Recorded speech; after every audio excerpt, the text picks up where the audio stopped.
हिंदी साहित्य के सभी छात्र छात्राओं को मेरा नमस्कार। और जो बच्चे हिंदी साहित्य की तैयारी कर रहे हैं, अगर वो इतना नहीं पढ़ते हैं जितना कि हम मूल किताबों से पढ़ा रहे हैं, उनको इतना नहीं समझ में आ रहा है, तो समझ लीजिए आप सिलेक्शन से अभी काफ़ी दूर हो। हाँ, हो सकता है आपको किसी को मेरी बात नेगेटिव लगे, लेकिन यही सच्चाई है। जो बच्चे बिल्कुल ऊपर-ऊपर पढ़ना चाहते हैं, ईज़ी-ईज़ी चीज़ों को पढ़ना चाहते हैं और जो केवल पीवाईक्यू या फिर एमसीक्यू पर आधारित रहते हैं, आजकल उनके लिए सिलेक्शन नहीं हो रहा है। ठीक है, तो पेपरों के पैटर्न के अनुसार जिस तरह से बदलता हुआ पैटर्न है और जिस तरह से प्रश्न बन रहे हैं, उनके लिए हम रिवीजन क्लास या फिर आपने अभी तक कुछ भी नहीं पढ़ा है, तो बस इतना पढ़ लीजिए जो मैं आपको क्लास में पढ़ा रही हूँ। यहाँ से बाहर आपका क्वेश्चन नहीं मिलेगा। ठीक है, तो चलते हैं हम अपने आज क्लास की तरफ। छायावाद तक हम कंप्लीट कर चुके हैं और आज हम पढ़ने वाले हैं उत्तर छायावाद, जिसमें आपको रामधारी सिंह दिनकर, सुभद्रा कुमारी चौहान, माखनलाल चतुर्वेदी जैसे कुछ बड़े-बड़े कवियों को यहाँ पर हमें पढ़ने के लिए मिलेंगे, जो कि हमारे सभी पेपर के लिए बहुत इम्पोर्टेंट होते हैं। तो बिल्कुल भी बिना स्किप किए आपको पूरी क्लास ज़रूर देखना है। अगर आप स्किप करते हैं तो आप ही का नुकसान है। स्पीड में भी मत देखिए, मैं आपसे कहती हूँ नॉर्मल वे में अच्छे से पढ़िए। साथ में हो सकता है आपके पास टाइम है तो आप लिखते भी चलें, नोट्स भी बनाएँ। चाहे भले ही आपके पास किताबें हों, नोट्स हो, फिर भी आप बनाइए ताकि आपको चीज़ें और अच्छे से रिवाइज़ हो जाएँ, याद हो जाएँ। तो चलते हैं अभी हम उत्तर छायावाद को आचार्य रामचंद्र शुक्ल ने स्वच्छंद काव्य धारा तथा आचार्य हजारी प्रसाद द्विवेदी ने छायावाद का दूसरा उन्मेष का नाम दिया है। सबसे पहले तो ये जो नामकरण है, ये आपको अच्छे से याद रख लेना है। शुक्ल जी ने उत्तर छायावाद को स्वच्छंद काव्य धारा का नाम दिया है। हजारे जी ने छायावाद का दूसरा उन्मेष कहा है। वस्तुतः 1930 ईस्वी के बाद हिंदी साहित्य में समानांतर रूप से कई काव्य धाराएं चल रही थीं। 1930 के बाद की ये बात है, जब हिंदी साहित्य में केवल कोई एक वाद्य नहीं, जैसे भक्ति काल था, भक्ति काल के साथ में और कोई धारा नहीं चल रही थी, रीति काल के साथ कुछ नहीं था। लेकिन छायावाद के साथ-साथ हालावाद, राष्ट्रीय सांस्कृतिक काव्य धारा, है ना? और नकेनवाद, ये अनेक कई वाद चल रहे थे। उत्तर छायावाद मानसिकता की दृष्टि से छायावाद से अत्यधिक भिन्न है। इसमें ना तो अध्यात्म और रहस्यवाद के प्रति छायावादियों जैसा आकृष्ट है और ना ही इनका प्रेम अशरीरी, पवित्र एवं श्रद्धामूलक है। यह कविता व्यक्ति की स्वाधीनता के भाव से रची गई है, जिसमें यौवन का अधैर्य केंद्रीय भूमिका निभाता है। ठीक है, इसमें यौवन का अधैर्य जैसे कि यौवन होता है, जो युवा अवस्था होती है, उसमें धैर्य नहीं रहता है, अधैर्य होता है, वही इसमें केंद्रीय भूमिका निभा रहा है। आगे हम पढ़ेंगे तो समझ में आ जाएगा। डॉक्टर नगेंद्र ने उत्तर छायावाद को राष्ट्रीय सांस्कृतिक कविता कहा है तथा व्यक्तिवादी गीति कविता में विभाजित किया है। ठीक है, डॉक्टर नगेंद्र ने दो भागों में विभाजित किया है, राष्ट्रीय सांस्कृतिक कविता और व्यक्तिवादी गीति कविता। जबकि डॉक्टर गणपति चंद्र गुप्त ने उत्तर छायावाद को तीन काव्य धाराओं में विभाजित किया है। व्यक्ति चेतना प्रधान, जिसे हालावाद के नाम से जानते हैं, डॉक्टर नगेंद्र इसे व्यक्तिवादी गीति कविता कहते हैं। दूसरा है राष्ट्रीय चेतना प्रधान, जिसे डॉक्टर नगेंद्र राष्ट्रीय सांस्कृतिक कविता कहते हैं। और समष्टि चेतना प्रधान, जिसे सामाजिक काव्यधारा कहा जाता है। तो गणपति चंद्र ने तीन काव्य धाराओं में, जबकि नगेंद्र ने दो में बांटा है। ये अच्छे से याद रख लेना है। अब आगे थोड़ा सा हम अपना डिटेल में चलते हैं। देखिए, किसी भी वाद की या किसी भी चीजों की थोड़ा सा भूमिका पढ़ लेना जरूरी होता है, ताकि आप आगे हम जो पढ़ने जा रहे हैं वो आपको समझ में आ जाए, है ना? नींव आपकी मजबूत होना चाहिए। तो और ये मैं आपको बता देती हूँ, बहुत सारे बच्चे कमेंट करते हैं कि मैम आपके नोट्स तो बहुत अच्छे हैं, लेकिन क्या हम इन पर पूरी तरह से ट्रस्ट कर सकते हैं? क्या ये मूल किताबों पर आधारित है? तो बिल्कुल हाँ, आप 100% नहीं बल्कि 1000% इन पर विश्वास कर सकते हो। ये सभी मूल किताबों से बनाए गए हैं। इसमें गलती होने के चांसेस बिल्कुल ना के बराबर है, वैसे नहीं है, अभी तक तो पता ही नहीं है। फिर भी कभी मिल जाती है, मुझे कहीं दिख जाती है तो एक अलग बात है ना? देखेंगे, क्योंकि ये बहुत ही सावधानी पूर्वक तैयार किए गए हैं ताकि आपका कोई भी नुकसान ना हो। तो मूल किताबों पर आधारित हैं, इसलिए आप बेझिझक इनको पढ़ सकते हैं। इसके अलावा आपको हिंदी साहित्य में तो कुछ भी पढ़ने की ज़रूरत नहीं है, इसके बाद आप ज़्यादा से ज़्यादा पीवाईक्यू, एमसीक्यू कर सकते हो। ठीक है? तो अगर आप नए हो तो चैनल को भी सब्सक्राइब कर लेना। पूरा हिंदी साहित्य मैं आपको फ्री ऑफ कॉस्ट यूट्यूब पर पढ़ा रही हूँ। पेड क्लासेस भी हमारी चल रही हैं, आप जल्दी-जल्दी पढ़ना चाहते हैं, अदरवाइज़ यहाँ पर पढ़ते रहिए। व्यक्ति चेतना प्रधान हालावाद के नाम से जो जाना जाता है, ये इसका जो समय है वो 1933 से 1936 तक रहा है। इस काव्य धारा को हालावाद नाम सबसे पहले किसने दिया था? तो रामेश्वर शुक्ल अंचल ने दिया है। हालावाद के प्रवर्तक के रूप में हरिवंश राय बच्चन जी को जाता है, जो आप जानते ही होंगे। आगे डॉक्टर रामदरस मिश्र, डॉक्टर रामदरस मिश्र जी क्या कहते हैं कि व्यक्तिवादी कविता का प्रमुख स्वर निराशा का है, अवसाद का है, थकान का है, टूटन का है, चाहे वो किसी भी परिप्रेक्ष्य में न हो। व्यक्तिवादी कविता का जो स्वर है, वो किसका बताया है? दुखों का बताया है, ठीक है? जबकि डॉक्टर हेतु भारद्वाज क्या कहते हैं कि हालावादी काव्य छई रोमांस और कुंठा का काव्य है। हालावादी जो काव्य है वो छई रोमांस है ना? छई रोमांस का अर्थ होता है जो रोमांस टूटा-फूटा हो, जिसका जिसका जो हानिकारक हो, जो जिसका लॉस हो गया है, जिसका जैसे कि एक साथी नहीं रहता, मर जाता है या कुछ होता है, ठीक है? या वो चला जाता है छोड़ कर के, तो छई रोमांस और कुंठा का काव्य बताया है। डॉक्टर बच्चन क्या कहते हैं कि हालावाद प्रगति प्रयोग का पूर्वाभास है। डॉक्टर हरिवंश राय बच्चन और डॉक्टर बच्चन इन दोनों में अंतर है, अलग-अलग हैं दोनों, है ना? वो कवि के रूप में जाने जाते हैं और डॉक्टर बच्चन अ, आलोचक के रूप में जाने जाते हैं, तो याद रखिएगा, ठीक है? डॉक्टर बच्चन कहते हैं कि हालावाद प्रगति प्रयोग का पूर्वाभास है। प्रगति और प्रयोग, प्रगतिवाद और प्रयोगवाद की बात करते हैं। जबकि हजारी प्रसाद द्विवेदी कहते हैं कि हालावादी काव्य मस्ती, उमंग और उल्लास की कविता है।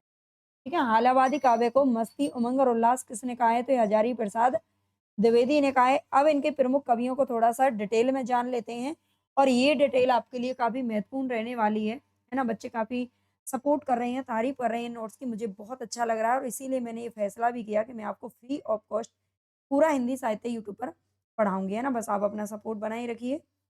ज़्यादा से ज़्यादा शेयर और हाइप ज़रूर करिए। हरिवंश राय बच्चन जी के बारे में देख लेते हैं, जो आप जानते हो अमिताभ बच्चन के पिताजी थे, जो एक कवि के रूप में प्रसिद्ध हैं। इनका जन्म हुआ था 27 नवंबर 1907 ईस्वी को। 1907 को ही हजारी जी का भी जन्म हुआ था, ये थोड़ा-सा मैं आपको बता देती हूँ, है ना? हजारी प्रसाद द्विवेदी का जन्म भी इसी साल हुआ था। प्रयाग के पट्टी गाँव में, प्रयागराज में इनका जन्म हुआ था तथा निधन हुआ था 18 जनवरी 2003 मुंबई में। तब तक ये मुंबई पहुँच चुके थे। इनके पिता का नाम था प्रताप नारायण वास्तव, है ना? प्रताप नारायण वास्तव और माता का नाम था सरस्वती देवी। प्रथम पत्नी का नाम था श्यामा देवी, जो कि क्षय रोग होने के कारण जिनकी मृत्यु हो गई थी, है ना? ये हमने हमने क्या भूलूँ क्या याद करूँ जो इनकी आत्मकथा पढ़ी थी उसमें अच्छे से बताया था। जिनका 1906 36 ईस्वी में क्षय रोग, यानी कि क्षय रोग बोलते हैं टीबी को, अगर आप नहीं जानते हो तो, ठीक है? क्षयरोग से इनका निधन हो गया। इसके बाद इन्होंने दूसरा जो विवाह किया था, वो किया था तेजी, ठीक है? तेजी के साथ किया था, तेजी बच्चन जिनका नाम था और 1941 ईस्वी में इनका विवाह हुआ था, दूसरा ये याद रखना, ठीक है? 1936 में पहली का निधन हुआ, दूसरा विवाह हुआ था 1941 में और जो अमिताभ बच्चन जिनको आप पढ़ते हो, जिनको देखते हो फ़िल्मों में, वो तेजी के बेटे थे। आगे है बच्चन जी की शिक्षा प्रयाग तथा कैम्ब्रिज विश्वविद्यालय में हुई। ये प्रयाग विश्वविद्यालय के अंग्रेजी विभाग में प्राध्यापक रहे थे 1942 से 52 तक, यानी कि 10 साल तक। कैम्ब्रिज विश्वविद्यालय में इन्होंने अंग्रेजी कवि यीट्स पर शोध प्रबंध, यानी कि 52 से 54 ईस्वी इन्होंने शोध प्रबंध यानी कि रिसर्च किया, जो अत्यधिक प्रशंसित भी हुआ था। यीट्स कवि जो कि अंग्रेजी विद्वान थे और जो कैम्ब्रिज विश्वविद्यालय ये भी आप जानते हैं ये विदेशी यूनिवर्सिटी है, यानी कि लंदन शायद ये पड़ती है ना? ये आप जानते होंगे। इन्होंने चाँद तथा मदारी, ये मदारी जो है ये हास्य पत्रिका थी, ठीक है? मदारी हास्य पत्रिका है, इन पत्रिकाओं में साहित्यिक योगदान भी दिया और कुछ समय के लिए आकाशवाणी के साहित्यिक कार्यक्रमों से भी संबंधित रहे हैं। 1955 ईस्वी में इन्होंने विदेश मंत्रालय में हिंदी विदेश विशेषज्ञ के रूप में भी सेवा प्रदान की थी। आगे हैं उपनाम। अगर हम अपने जीवन में इतने सारे काम कर जाते हैं ना, मान लीजिए राज्यसभा के भी सांसद रहे हैं, इतने सारे पुरस्कार प्राप्त कर लेते हैं, कवि भी थे, लेखक भी थे और अध्यापक भी रहे ये और बहुत सारा इन्होंने योगदान जो देते हैं ना, हमें भी अपने जीवन में इन लोगों से कुछ सीखना चाहिए और हमें भी बहुत सारे काम करने चाहिए अपने जीवन में ना। तब तक ये जीवन है बहुत कुछ करते रहो, पढ़ते रहो, आगे बढ़ते रहो। उपनामों की अगर बात करें तो प्रबंध शिरोमणि उपाधि से विभूषित बच्चन जी को इन्हों प्रबंध शिरोमणि कहते थे। कई रोमांस का कवि कहा जाता था, आत्म अनुभूति का कवि कहा जाता था, हिंदी का बायरन के नाम से जाना जाता था, जनता का कवि कहते थे, यौवन और उन्माद का कवि कहते थे, प्रेम एवं मस्ती का कवि भी कहा जाता है। तो इतनी सारी उपाधियाँ यार पता नहीं, हमें भगवान कितनी मतलब इतनी सारी उपाधियाँ तो मिलनी चाहिए जो लोग बाग पीछे तक याद रखे हैं ना। 1966 ईस्वी में बच्चन जो राज्यसभा के सदस्य के रूप में भी मनोनीत किए गए थे, ठीक है? अब इनकी जो बहू है ना वो भी राज्यसभा में सदस्य हैं। राज्य जो कौन है? जया बच्चन जी, ठीक है? तो राज्यसभा के सदस्य के रूप में भी ये मनोनीत किए गए थे 1966 ईस्वी में और 1968 ईस्वी में इनको 2 चट्टानें जो रचना लिखी थी, उस पर साहित्य अकादमी भी प्रदान किया गया है। 1968 ईस्वी में सोवियत लैंड नेहरू पुरस्कार मिला था। इनकी आत्मकथा पर प्रथम सरस्वती सम्मान पुरस्कार भी मिला है। इनकी आत्मकथा जो 4 भागों में लिखी गई थी, लेकिन उसका जो चौथा भाग था 10 द्वार से सोपान तक, ठीक है? उस पर इन्हें सरस्वती सम्मान मिला था, ये ध्यान रखना और सोवियत लैंड नेहरू पुरस्कार मिला था 1968 ईस्वी में। भारत सरकार द्वारा इनको 1976 ईस्वी में पद्म भूषण पुरस्कार से भी सम्मानित किया गया। अगर जीवन में हमें इनमें से कोई पुरस्कार नहीं मिला ना, तो हमारा तो जीवन बेकार है ना, मेरा तो ये सोचना है। हिंदी में बच्चन जी का प्रवेश उमर खय्याम की रुबैयत के अनुवाद के साथ में हुआ, है ना? लेकिन आजकल बड़ा ही मतलब कॉम्पिटिशन है। खैर कॉम्पिटिशन तो क्या है, अगर हम आगे बढ़ना चाहें तो बढ़ सकते हैं। चलिए देखते हैं जीवन कहाँ ले जाता है। हिंदी में बच्चन का जो प्रवेश है वो उमर खय्याम की रुबैयत के बाद हुआ। उमर खय्याम जो कि उर्दू के विषय मतलब कवि थे। इनकी रुबैयत के अनुवाद के साथ में हुआ है। काव्य रचनाओं की अगर बात करें तो मोस्ट इम्पोर्टेंट है, क्रम से भी पूछी जाती हैं, याद रख लेना। साथ में मैंने सभी का प्रकाशन वर्ष बता रखा है, बल्कि पूरा हिंदी साहित्य का बता रखा है। बच्चन जी की जो प्रथम रचना है तेरा हार, ये 1932 ईस्वी में लिखित है। ठीक है, तेरा हार कब प्रकाशित हुई थी? 1932 ईस्वी में लिखी गई थी तेरा हार। मधुशाला, इनकी रचनाओं की बात करें तो काव्य रचनाओं में सबसे पहले जो रचना है वो है मधुशाला 1935, मधुबाला 1936, इसके बाद है मधु कलश 1937, आत्म परिचय 1937, निशा निमंत्रण 1938, एकांत संगीत 1939। इन सब का क्रम पूछा जाता है, इसलिए मैं बता रही हूँ। आकुल अंतर 1943, सतरंगनी 45, बंगाल का काल 46, हलाहल 46 में लिखा था, सूत की माला मोस्ट इंपोर्टेंट है 1948, खादी के फूल 1948, मिलन यामिनी 1950, आरती और अंगारे 54, प्रणय पत्रिका 55, धार के इधर-उधर 1957, बुद्ध और नाचगर 58, त्रिभंगिमा 1961, चार खेमे 64 खूंटे 1962, दो चट्टाने के लिए जिसके लिए साहित्य अकादमी मिला था 1965, बहुत दिन बीते 1967, कटती प्रतिमाओं की आवाज 68, सो अहम हंस 1981 और जाल समेटे। ये 24 रचनाएँ हमें यहाँ पर इनको देखने को मिलती हैं जो काव्य संग्रह हैं और ये इम्पोर्टेंट भी बहुत ज़्यादा हैं। इनका सबका सबका तो मैं नहीं कह रही, लेकिन हाँ, मोस्टली इनमें इनका आपको प्रकाशन वर्ष याद रखना पड़ेगा, है ना? शुरू-शुरू में जो 7-8 दे रखी हैं, इनका तो अच्छे से प्रकाशन वर्ष याद रख लेना, क्योंकि ये पूछे जाते हैं। खादी के फूल, सूत की माला, इसके अलावा बुद्ध और नाचगर, 2 चट्टानें, ठीक है? इनके सबके प्रकाशन वर्ष आप याद रखना। प्रमुख तथ्यों की अगर बात करें तो मधुशाला के कारण इन्हें हालावाद का प्रवर्तक और पुरोधा कवि कहा गया, पुरोधा कहा गया। इसमें 135 रुबाइयाँ हैं, ठीक है? इसके अंदर 135 रुबाइयाँ हैं। राम स्वरूप व्यास ने हाउस ऑफ वाइन नाम से मधुशाला को अंग्रेजी में लिखा था। ये मधुशाला जिसको हिंदी में लिखा था हरिवंश राय बच्चन जी, उसका हिंदी अंग्रेजी में अनुवाद किसने कर दिया? तो ये किया था राम स्वरूप व्यास ने। और किस नाम से किया था? हाउस ऑफ वाइन, वाइन शराब को बोलते हैं, आप जानते हैं। और मधुशाला का अर्थ भी क्या होता है? शराब खाना होता है। श्रीमद् भागवत गीता का अनुवाद दोहा और चौपाई में नागर गीता या जन गीता के नाम से भी किया था। नागर गीता नाम से रचना इनकी पूछी जाती है, जो श्रीमद् भागवत गीता का अनुवाद है दोहा और चौपाइयों में। मधुशाला का परंपरा अनुयायियों ने बहुत विरोध किया, इससे बच्चन का हृदय छलक उठा था। आगे मधु कलश में अपने जीवन का अवसाद भरा चित्र उकेरा है। इनकी पहली पत्नी की जब मृत्यु हो गई थी तो अ, ये बंदा मतलब काफ़ी टूट गए थे और उसके बाद इन्होंने अपना जो जीवन था वो बड़ा ही दुःख भरा रहा और उसको मधु कलश में इन्होंने वर्णन किया है। एकांत संगीत नामक रचना में कभी बीत गई सो बात गई, कभी मतलब कवि कहते हैं एकांत संगीत में कि कभी बीत गई सो बात गई। ये कह कर के निराशा का मुकाबला करने को प्रस्तुत करते हैं। इसमें वेदना से संबंधित 100 गीत संकलित हैं। ठीक है? एकांत संगीत मतलब एकांत में जो गीत गुनगुनाते रहते हैं और फिर आगे बढ़ने की कोशिश करते हैं। खुद नहीं, अपने आप में ये सोचते हैं कि जो बीत गई सो बात गई, है ना? तो ये 100 गीत इसमें संकलित किए गए हैं। आकुल अंतर एवं विकल विश्व में निराशा से मुक्त होने के अलावा आशा और विश्वास भी प्रस्तुत है। आकुल अंतर एवं विकल विश्व, ये 2 रचनाएँ जो दे रखी हैं, इनमें निराशा से मुक्त होने के अलावा आशा और विश्वास भी प्रस्तुत है, क्योंकि एक इंसान कब तक निराश रहेगा, है ना? किसी के जाने के बाद उस समय एक ऐसी मतलब मरहम होती है जो हर किसी बड़े से बड़े घाव को भर देता है। धीरे-धीरे, धीरे-धीरे इंसान थोड़ा-सा अपने दुखों से निकलने लगता है और वो नॉर्मल होने की कोशिश करता है, उसे आशा और विश्वास रखना ही पड़ता है ना? कब तक वो निराशा में जिएगा? बंगाल का अकाल और बुद्ध और नाच घर में प्रगतिवादी कविता के तथ्य भी दिखाई देते हैं। सूत की माला और खादी के फूल में महात्मा गांधी के प्रति श्रद्धांजलि व्यक्त की गई है, क्योंकि ये महात्मा गांधी की मृत्यु के बाद में लिखे गए हैं ना 1948 ईस्वी में। दो चट्टानें प्रेम, मस्ती एवं यथार्थवादी से संबंधित कविताएँ हैं, जिनके लिए साहित्य अकादमी मिला है। अगर गद्य रचनाओं की बात करें तो इनका जो निबंध संग्रह है उसमें नए पुराने झरोखे और टूटी-छूटी कड़ियाँ, ठीक है? ये निबंध संग्रह हैं। डायरी विधा में प्रवासी की डायरी नाम आता है, प्रवासी की डायरी, ठीक है? ये डायरी विधा है। बच्चन रचनावली का संपादन अजीत कुमार ने किया है, जो 9 खंडों में विभाजित है। बच्चन जी की जो रचनाएँ हैं उन सबको संकलित करके एक जगह बच्चन रचनावली का कि जो को संपादन है 1983 ईस्वी में किसने किया था? तो अजीत कुमार ने किया था। बच्चन जी द्वारा लिखित आत्मकथा निम्न 4 भागों में प्रकाशित है। आप मुझे कमेंट करके ज़रूर बताना, क्या इसमें कुछ बहुत सारी चीज़ें आपको नई देखने को मिल रही हैं या नहीं मिल रही हैं, जो आपने पढ़ा है वही देखने को मिल रहा है ना?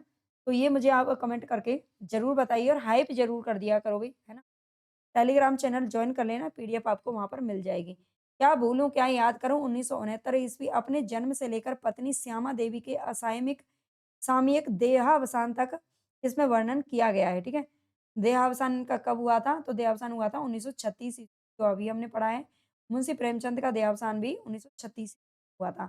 दूसरे भाग का नाम आता है नीड़ का निर्माण फिर, ये थोड़ा-सा मैंने डिटेल में इसलिए दिया है क्योंकि ये यहाँ से प्रश्न बहुत बनते हैं। नीड़ का निर्माण फिर 1970 ईस्वी, तेजी देवी से विवाह किया था 1942 ईस्वी में एवं 2 संतानें हुई थी। 2 संतानें मतलब एक तो अमिताभ बच्चन है, दूसरा उनकी बहन है शायद कोई। होने तक की अपने जीवन की घटनाओं का वर्णन किया है। बसेरे से दूर इनका तीसरा भाग है 1977 ईस्वी में घर परिवार से दूर जब ये कैम्ब्रिज विश्वविद्यालय में पढ़ने गए थे, तब इसका घटनाक्रम इसमें शामिल किया गया था, ठीक है?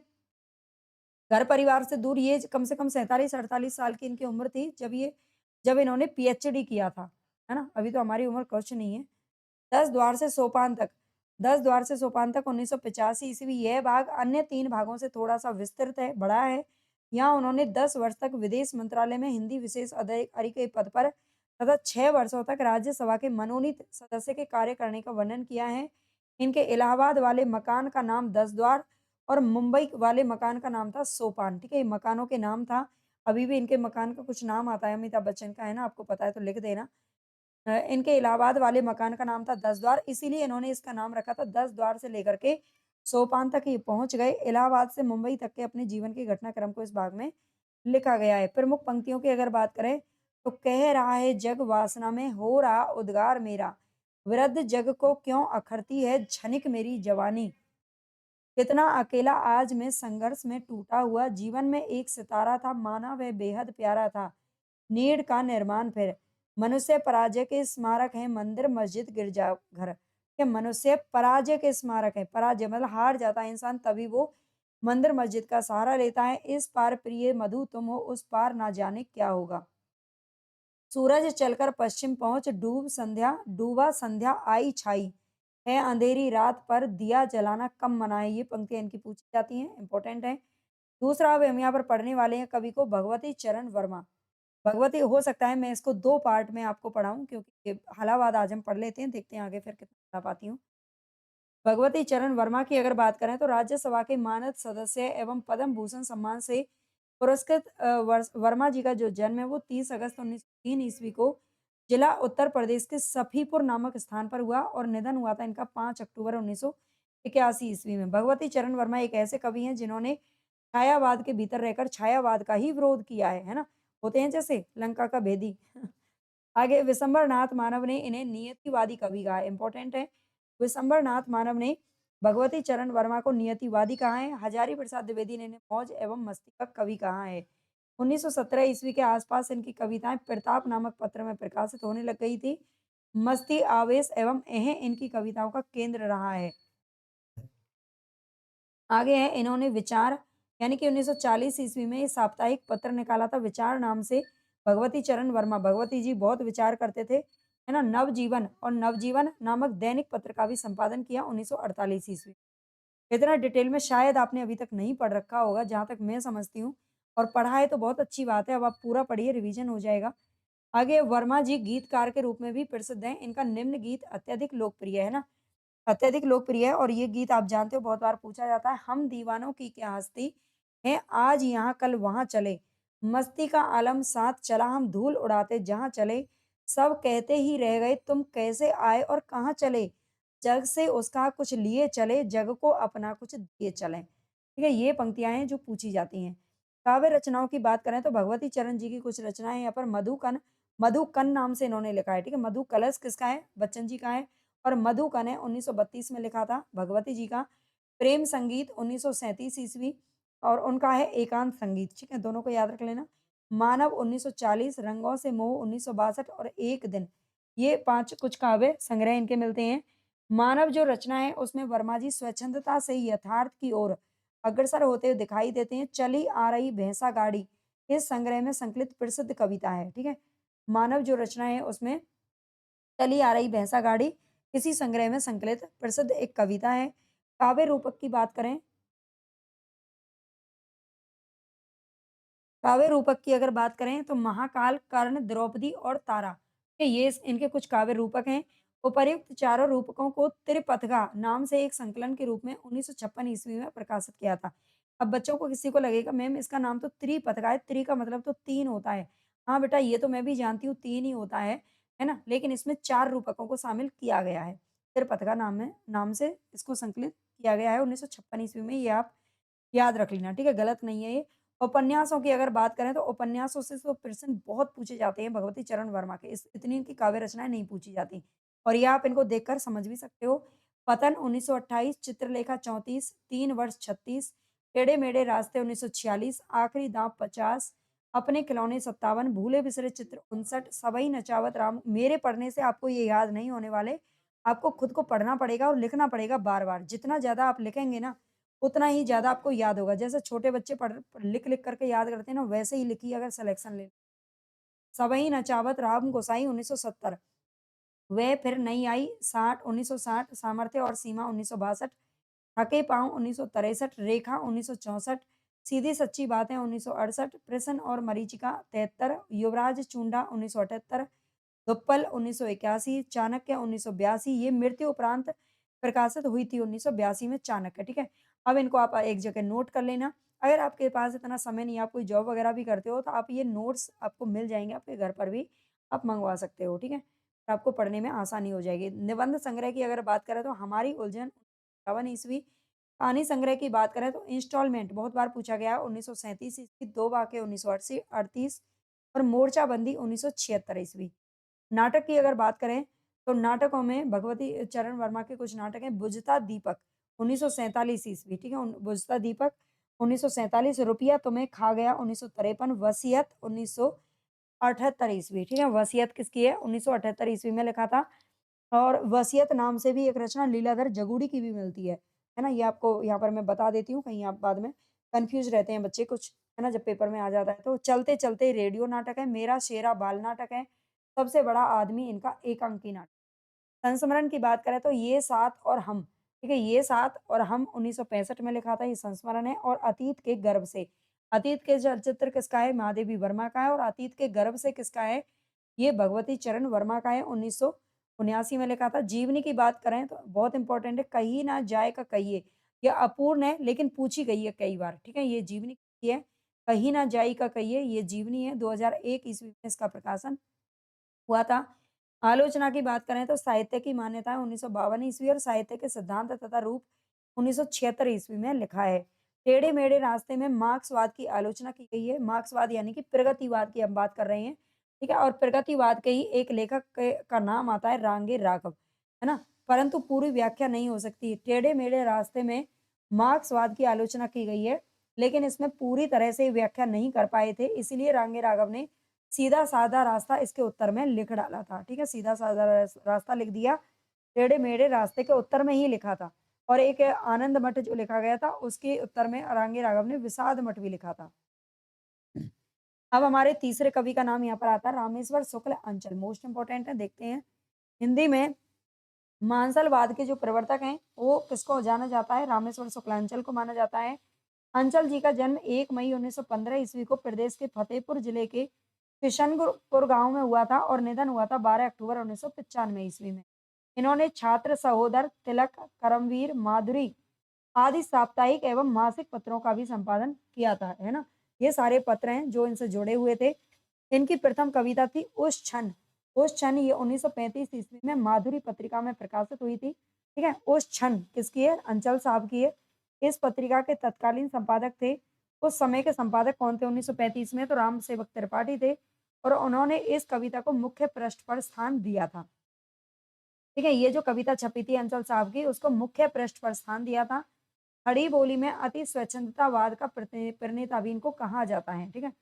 स्वच्छंदतावाद का प्रवर्तक श्रीधर पाठक को मानते हैं शुक्ल जी, लेकिन खड़ी बोली में अति स्वच्छंदतावाद का प्रणेता किसको कहा जाता है? तो अंचल साहब को कहा जाता है। इनकी कुछ काव्य रचनाओं की बात करें तो मधुलिका 1938, अपराजिता 39, किरण वेला 41, करील 1942, लाल चूनर 1942। करील भी इनका पूछा जा चुका है। अपराजिता और मधुलिका तो बहुत बार पूछते हैं। वर्षांत के बादल 1954, विराम चिन्ह 1957 में। इनको मधुलिका रचना पर मध्य प्रदेश द्वारा चक्रधर पुरस्कार भी प्रदान किया गया है, ठीक है? मध्य प्रदेश सरकार के द्वारा इनको चक्रधर पुरस्कार दिया गया था। उपन्यासों की बात करें तो चढ़ती धूप 1945, ठीक है? अंचल में हमारे में क्या होती है? अंचल आंगन, है ना, जिसको बोलते हैं चढ़ती हुई धूप, नई इमारत खड़ी करेंगे अब तो चढ़ती धूप में 1946 ईस्वी। उल्का, उल्का ना गिर जाए कहीं, है ना? नई इमारत पर उल्का गिरने का बहुत डर रहता है। 1947 में मरु प्रदीप, है ना? अब तो हम रेगिस्तान में जाकर के ही नई इमारत खड़ी करेंगे, ये अंचल साहब कहते हैं 1951 में। कहानी संग्रह की बात करें तो तारे 1937 में लिखा था। तारे ये वे बहू तेरे 1941 में। अभी हमने ऊपर देखा था, शायद भगवती चरण वर्मा का तारा नाम से काव्य रूपक मिलता है, लेकिन इनका कहानी संग्रह है तारे नाम से, है ना? 1937 में। कुछ मिली-जुलती रचनाएँ होती है ना, एक नाम से नाम जैसा, है ना? तो उनको थोड़ा-सा याद करना बहुत ज़रूरी होता है क्योंकि वहाँ से पर्सन फँस जाते हैं।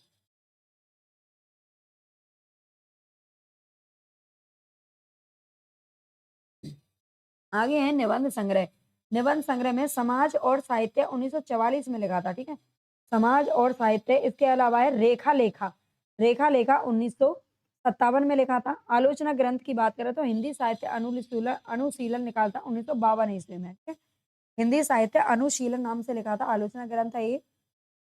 चौथे हमारे यहाँ पर हालावाद के जो कवि आते हैं उनका नाम है नरेंद्र शर्मा।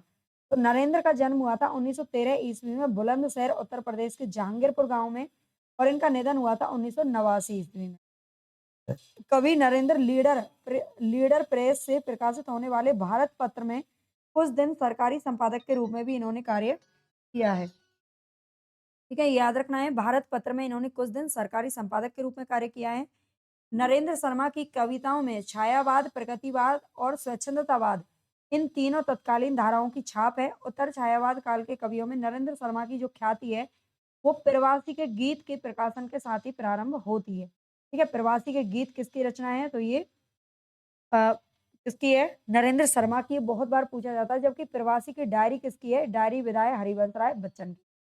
आगे नरेंद्र शर्मा भावुक एवं कल्पना प्रणय प्रगीतकार के रूप में प्रसिद्ध कवि हैं। ठीक है, भावुक एवं कल्पना, कल्पना प्रणय, प्रणय प्रणय प्रणय किसको बोलते हैं? प्रेम को बोला जाता है।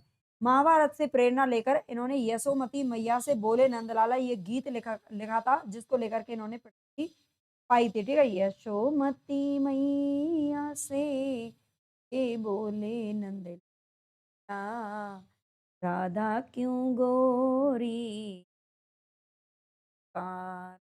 ये जो गीत है ये लिखा था किसने? नरेंद्र शर्मा ने। याद रखना अच्छे से, फिल्मों में भी आता है और गीत तो ये भजन तो हम सुनते ही हैं डेली, है ना?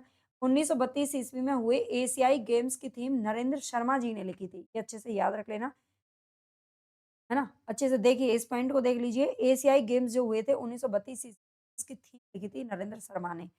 आगे इनके कुछ काव्य संग्रह हैं जो मोस्ट इंपोर्टेंट है, पूछे जाते हैं बार-बार। सूल फूल इनका प्रथम काव्य संग्रह है जो 34 में आया। कर्ण फूल 1936। इसके बाद है प्रभात फेरी 38, प्रवासी के गीत मोस्ट इंपोर्टेंट है 1939 में। पलाशवन 40, मिट्टी और फूल 43, मनोकामिनी हंसमाला 47, रक्त चंदन पूछा जाता है 1948, अग्निशस्य 50, कदली वन द्रौपदी द्रौपदी पूछा जाता है 1960, प्यासा निर्जर पूछा जाता है 64, बहुत रात गए और सुवर्णा। ठीक है, जिन पर मैं आपको बता रही हूँ जो जो पूछे जा चुके हैं, पहले मैं उनको थोड़ा सा बता देती हूँ कि ये पूछा जाता है, इसका मतलब पहले पूछे जा चुका है। है ना? पीवाईक्यू में हमने ये क्वेश्चन देखे थे क्योंकि बहुत सारे पीवाईक्यू मैं आपको करवा चुकी हूँ पहले। स्थूल फूल और कर्णफूल इनकी छायावादी पृष्ठभूमि की रचनाएँ हैं। प्रथम कविता है इनकी स्थूल फूल जो चांद पत्रिका में 1931 ईस्वी में प्रकाशित हुई थी। रक्तचंदन ये संग्रह महात्मा गांधी के निधन से प्रेरित है, ठीक है? रक्तचंदन महात्मा गांधी के निधन से प्रेरित है। कड़वी मीठी बातें ये 1942 ईस्वी में नरेंद्र शर्मा का कहानी संग्रह है। कड़वी मीठी बातें क्या है? ये कहानी संग्रह है। नंद किशोर नवल क्या कहते हैं? नरेंद्र मूलतः इंद्रिय प्रेम और प्रकृति के कवि हैं। ये जो नरेंद्र हैं वो मूलतः इंद्रिय प्रेम और प्रकृति के कवि हैं, इसलिए वे जहाँ इनसे हटे हैं, उनकी कविता की चमक धूमिल पड़ गई है। अन्य रचनाओं की बात करें तो सत्यम शिवम सुंदरम, हमारी बात, ज्वार भाटा, मालती माधवम, मुट्ठी बंद रहस्य और प्यासा निर्जर, ये इनकी कुछ रचनाएं हैं। 1934 ईस्वी में नरेंद्र ने प्रयाग प्रयाग से प्रकाशित अभ्युदय पत्र का भी संपादन किया था। ठीक है, अभ्युदय का संपादन किसने किया था? नरेंद्र शर्मा ने किया था। गोपाल सिंह नेपाली, गोपाल सिंह नेपाली को थोड़ा सा देख लेते हैं। जन्म हुआ था 1913 बिहार के अंदर बेतिया यानी कि चंपारण नामक स्थान पर हुआ और निधन हुआ था 1963 ईस्वी। इसके बाद है रतलाम टाइम्स बालवा के मालवा, चित्रपट दिल्ली, सुधा लखनऊ और योगी साप्ताहिक पटना से। मतलब इतने अलग-अलग जगहों से इन्होंने कुछ पत्रिकाएँ निकाली और इस संपादक विभाग में भी रहे थे। ठीक है, संपादक विभाग में ये इन्होंने योगदान दिया। इन्होंने चलचित्रों में गीतकार के रूप में भी कार्य किया। चलचित्र यानी कि टीवी, है ना? टीवी के में गीतकार के रूप में भी कार्य किया। गीत गाने का काम करते थे, गीत लिखते थे। अतः हिमालय पिक्चर्स एवं नेपाली पिक्चर्स के प्रमाता भी ये रहे हैं। हिमालय पिक्चर्स और नेपाली पिक्चर्स ये 2 पिक्चर भी इन्होंने लिखी हैं, हिमालय और नेपाली। काव्य रचनाओं की अगर बात करें तो उमंग, पंछी, रागिनी, पंचमी, नीलिमा, कल्पना, आंचल, नवीन, रिमझिम, हमारी राष्ट्रवाणी। ठीक है, तो ये कुछ रचनाएँ आपको याद रख लेनी है। आप ये बिल्कुल मत सोचिए कि अरे ये कवि तो आते नहीं है, ये इम्पोर्टेंट नहीं है। जिसको आप ऐसा करके छोड़ देंगे ना, वहीं से प्रश्न आजकल ज़्यादा बन रहे हैं, जो बच्चों को कठिन लग रहे हैं पेपर, है ना? क्योंकि वो मूल किताबों को नहीं पढ़ते और अन्य कवियों को जिनको हम पढ़ते हैं, छोटे-मोटे कवियों को, उनको बच्चे पढ़ते ही नहीं हैं, बस मुख्य कवियों को पढ़ते हैं, है ना? लेकिन अब ऐसा नहीं चलेगा, है ना? आगे देखते हैं आरती प्रसाद सिंह का नाम आता है, इनका जन्म हुआ था 1931 अगस्त और 1911 में दरभंगा, बिहार जिले के एरोत रोसडा नामक स्थान पर हुआ था और निधन हुआ था 1996 ईस्वी में। ये कई वर्षों तक आकाशवाणी से जुड़े रहे और हिंदी कार्यक्रमों के आयोजक भी रहे। काव्य संग्रहों की बात करें तो कलापी 38 में लिखा था, संचयिता 42, जीवन और यौवन 44, नई दिशा 44, पांच जन्य 45 और प्रेम गीत लिखा था 1954 में। अगला नाम आता है शंभूनाथ सिंह का। शंभूनाथ सिंह तो मोस्ट इंपोर्टेंट है, पूछे जाते हैं। इनका जन्म हुआ था 17 जून 1917 ईस्वी को देवरिया जिले के रावतपार ग्राम में तथा निधन हुआ था 1991 में। आपने अग्रगामी यानी कि शंभूनाथ सिंह ने अग्रगामी, क्षेत्रीय मित्र, आज, नया हिंदुस्तान नामक पत्रों में पत्रकारिता का कार्य भी किया है। काव्य संग्रहों की अगर बात करें तो त्रिधारा 1935, त्रिधारा जबकि आप जानते हैं सुभद्रा कुमारी चौहान का भी कहानी संग्रह मिलता है हमें, है ना? आगे देखेंगे हम, सुभद्रा कुमारी चौहान को भी पढ़ेंगे। और त्रिधारा किसका है? ये शंभूनाथ सिंह का भी है। रूप रश्मि 1941, छायालोक 1945, उदयाचल 1946, मनवंतर 50, दिवालोक 1953, खंडित सेतु 66, समय की शिला पर। अच्छा, इसमें से जो पूछे जा चुके हैं ना, छायालोक पूछा जा चुका है, दिवालोक पूछा जा चुका है और समय की शिला पर, है ना? और मनवंतर भी पूछा जा चुका है, जो मैंने पीवाईक्यू में देखे हैं। बाकी आप याद कर लेना। गद्य रचनाओं की बात करें तो इनके कहानी संग्रह रात रानी पूछा जा चुका है और विद्रोह 1947 में लिखा था शंभूनाथ सिंह ने, ठीक है? नाटक धरती और आकाश 53, दीवार की वापसी 1967 में लिखा था, ठीक है? 1967 में लिखा था दीवार की वापसी। आगे आलोचना की बात करें तो इन्होंने छायावाद युग 1952 में लिखा, हिंदी महाकाव्य का स्वरूप विकास 1956, मूल्य और उपलब्धि 1960, प्रयोगवाद और नई कविता 66, हिंदी काव्य की सामाजिक भूमिका 66। ये सभी आलोचना ग्रंथ हैं जो लेखक ने लिखे हैं। आगे यहाँ पर हमारा आता है राष्ट्रीय सांस्कृतिक काव्य धारा 1920 से 1947 ईस्वी तक ये चला है। इसमें भी हम थोड़ा बहुत आज पढ़ लेते हैं, फिर आगे हम थोड़ा पढ़ लेंगे क्योंकि बहुत सारा ये जो राष्ट्रीय सांस्कृतिक काव्य धारा है ये थोड़ा सा बड़ा टॉपिक है ना? वैसे तो मेरा गला दुख गया है, लेकिन कोई बात नहीं, थोड़ा सा और पढ़ा देती हूँ। राष्ट्रीय सांस्कृतिक काव्य धारा की बात करें तो ये हमारी दूसरी धारा है जो उत्तर छायावाद में संबंधित है। ये 20 से 47 तक इसका जीवन है, मतलब समय है, याद रखना। यह समय भारतीय जीवन के संघर्ष का समय था, ठीक है? इसमें बड़ा ही संघर्ष किया था। इसी में भगत सिंह, राजगुरु, सुखदेव बहुत सारे लोगों ने अपने देश के लिए कुर्बानी दी थी। महात्मा गांधी का निधन भी खैर 1 साल बाद हुआ था और बहुत सारे मतलब हमारे बहुत सारे चाहे वो चंद्रशेखर आज़ाद हों, सुभाष चंद्र बोस हों या फिर बहुत सारे मतलब बहुत सारे लोगों का क्रांतिकारियों का नाम होता है ना? और आज़ादी फिर लेकर के ही छोड़ी थी, है ना? ये बहुत ही एक जुनून का, एक संघर्ष का बड़ा ही टाइम पीरियड था, ठीक है? यह छायावाद के परस्पर चला मतलब साथ-साथ चला। इसके कवियों ने भारत की आंतरिक विसंगतियों को दूर करने के लिए आह्वान किया था। इसके जो कवि थे ना भारत की आंतरिक विसंगति यानी कि भारत के अंदर की जो विसंगति थी, जो बुराइयाँ थी, उनको दूर करने के लिए इन्होंने जागरूक किया था लोगों को और स्वाधीनता संग्राम में कूद पड़ने की प्रेरणा दी थी, है ना? और लोग जागरूक भी हुए थे और तभी तो हमारे देश को आज़ादी मिल गई थी 1947 ईस्वी और इसका समय भी तब तक ही चला था। इसमें प्रमुख कवि कौन-कौन से शामिल हैं? तो एक बार अच्छा से यहाँ पर देख लीजिए, ये भी क्वेश्चन पूछ लिए जाते हैं। सबसे पहले नाम आता है रामनरेश त्रिपाठी का, जो कि हम पहले पढ़ चुके हैं, इसको मैं दोबारा नहीं पढ़ाऊँगी। ठीक है, रामनरेश त्रिपाठी, दूसरा नाम आता है माखनलाल चतुर्वेदी जी, केदारनाथ मिश्र का नाम आता है, सुभद्रा कुमारी चौहान का नाम आता है, मोहनलाल मेहतो वियोगी का नाम आता है, सोहनलाल द्विवेदी का नाम आता है, रामधारी सिंह दिनकर, बालकृष्ण शर्मा, नवीन और सियाराम शरण गुप्त का नाम हमें देखने को मिलेगा। माखनलाल चतुर्वेदी की बात करें तो माखनलाल चतुर्वेदी को सबसे पहले पढ़ लेते हैं। इनका जन्म हुआ था 4 अप्रैल 1889 ईस्वी में। 89 ईस्वी में ही आप जानते हैं जयशंकर प्रसाद जी का भी जन्म हुआ था और 1889 में माखनलाल का भी जन्म हुआ होशंगाबाद जिले के बावई गाँव में। होशंगाबाद शायद मध्य प्रदेश के अंदर पड़ता है। बावई गाँव में तथा निधन हुआ था 30 जनवरी 1968 ईस्वी में। पिता का नाम था नंदलाल। इनका परिवार राधा वल्लभ संप्रदाय का अनुयायी था। आपको क्लास कैसी लग रही है मेरा? एक क्लास को इतना आपको इतना मतलब अच्छा कंटेंट देने के लिए और पढ़ाने के लिए भी ना तो जान निकल जाती है। पूरा दिन बच्चों का सबका टाइम छोड़ करके हम आपको पढ़ाते हैं, है ना? तो प्लीज़ बस कुछ मत करिए, लाइक सपोर्ट तो इतना तो आप कर ही सकते हैं। ज़्यादा से ज़्यादा बच्चे लाइक करिए, शेयर कीजिए, हाइप कीजिए, कमेंट करके बताइए कितने बच्चों को ये क्लासेस पसंद आ रही हैं, है ना? अगर आपको पसंद नहीं भी आ रही है तो भी आप नेगेटिव कमेंट तो करिए, कम से कम करिए ज़रूर, ठीक है? ताकि मुझे पता चले बच्चा क्या सोचते हैं।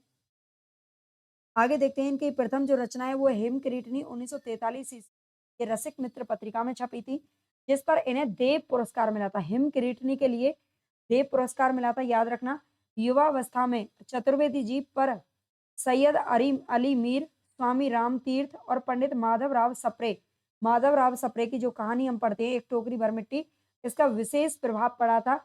पंडित माधवराव सप्रे को तो ये अपना राजनीतिक गुरु भी मानते थे। है ना? माधवराव सप्रे भी कोई छोटे-मोटे मतलब ज्ञानी नहीं थे, उनके बारे में हमने पीछे पढ़ा था, है ना? जब एक टोकरी भर मिट्टी को पढ़ा था, बहुत ही बड़े विद्वान थे ये भी। 1943 ईस्वी में हिंदी साहित्य सम्मेलन की स्थापना हुई थी 1910 ईस्वी में, ठीक है? और हरिद्वार अधिवेशन हुआ था इसका 1943 में, इसके अध्यक्ष भी बनाया गया था माखनलाल जी को। 1947 ईस्वी में इन्हें साहित्य वाचस्पति की उपाधि से भी सम्मानित किया गया था। मैं आपसे सभी से रिक्वेस्ट करूँगी कि आप अगर वाक़ई में सिलेक्शन लेना चाहते हो ना, तो आपको ये क्लास बिल्कुल भी नहीं छोड़नी है। क्लास क्या बल्कि जितने भी मैं क्लासेस ले रही हूँ ना, वो मोस्ट इम्पोर्टेंट है आपके लिए। तो बिल्कुल मत छोड़िए। मुझे इस इतना मेहनत करने का कुछ फ़ायदा नहीं मिल रहा। बस आप लोग पढ़ेंगे, तो मुझे बहुत मतलब मोटिवेशन भी मिलेगा और रिलैक्स मिलेगा और तभी फ़ायदा मिलेगा, ठीक है? हिम तरंगिनी नामक जो कविता संग्रह है, उसके लिए 1954 ईस्वी में इन्हें प्रथम साहित्य अकादमी पुरस्कार भी मिला था। अच्छा, मैं आपको थोड़ा-सा यहाँ पर बता देना चाहूँगी 1955 भी आपको देखने को मिलेगा, हालाँकि 1955 में ही मिला था क्योंकि 1954 ईस्वी में जो हिंदी साहित्य अकादमी है, उसकी स्थापना हुई थी, ठीक है? उन उसकी स्थापना हुई थी 1954 ईस्वी में और 1955 में पहला अकादमी पुरस्कार इनको दिया गया था। लेकिन कुछ किताबों में आपको 1954 भी देखने को मिलता है।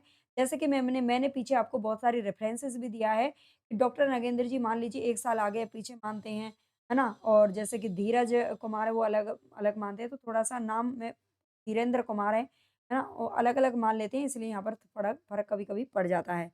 1959 ईस्वी में सागर विश्वविद्यालय ने साहित्य सेवा के सम्मान में इन्हें डी.लिट की उपाधि भी प्रदान की थी। जनवरी 1963 ईस्वी में भारत सरकार द्वारा इन्हें पद्म भूषण की उपाधि से भी सम्मानित किया गया था। पद्म भूषण अभी हमने देखा है देखो बहुत सारे लोगों को मिला था, हरिवंश राय बच्चन को जी को है ना? और किसको कई लोगों को मिल चुका है पद्म भूषण हम पढ़ते आ रहे हैं, तो इनको एक जगह पर लिख लेना, नोट कर लेना, है ना? 1913 ईस्वी में प्रभा पत्रिका का संपादन इन्होंने प्रारंभ किया था। 1913 में, ठीक है? यह पत्रिका पहले चित्रशाला प्रेस यानी कि पूना से निकलती थी और बाद में प्रताप प्रेस कानपुर से भी छपने लगी थी।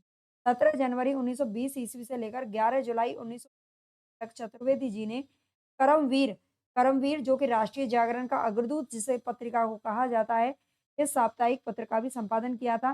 करमवीर अपने समय का एक अत्यंत प्रखर और तेजस्वी पत्र था। ठीक है? करमवीर अपने समय का बहुत ही अच्छा पत्र था। कर्मवीर का अर्थ ही यही है कि कर्म करो, खड़े हो और कर्म करो, है ना? आलस को छोड़ो। कर्म करने की इसमें प्रेरणा दी गई थी, यानी कि लोगों को जागरूक करने का काम किया गया था ताकि अपने देश को वो गुलामी से बचा सकें। इसे कांग्रेस के गरम दल का समर्थक भी माना जाता था। 1924 ईस्वी में गणेश शंकर विद्यार्थी की गिरफ्तारी के बाद प्रताप यानी कि प्रताप जो साप्ताहिक पत्र था इसका संपादकीय कार्यभार इन्होंने संभाला था। ये प्रताप पत्र में अपनी कविताएं एक भारतीय आत्मा नाम से भी प्रकाशित कराते थे। ठीक है? अपना जो असली नाम है माखनलाल के नाम से नहीं कराते थे, बल्कि सॉरी माखनलाल के नाम से नहीं कराते थे बल्कि एक भारतीय आत्मा के नाम से करवाते थे। आगे है काव्य रचनाएँ इनकी देख लेते हैं। हिमकृष्णी 1943 में सबसे पहली रचना आई थी। हिमतरंगिनी 1949, माता 1951 में आया था। युग चरण नाम से लिखा है 1956, समर्पण 1956, वेणु लोक गूंजे धरा 1962 ये धरा है और मरण ज्वार 1963 ईस्वी ये कविता संकलन है। संपादक है श्रीकांत जोशी और बिजली काजल आंज रही ये 1964 में लिखा था।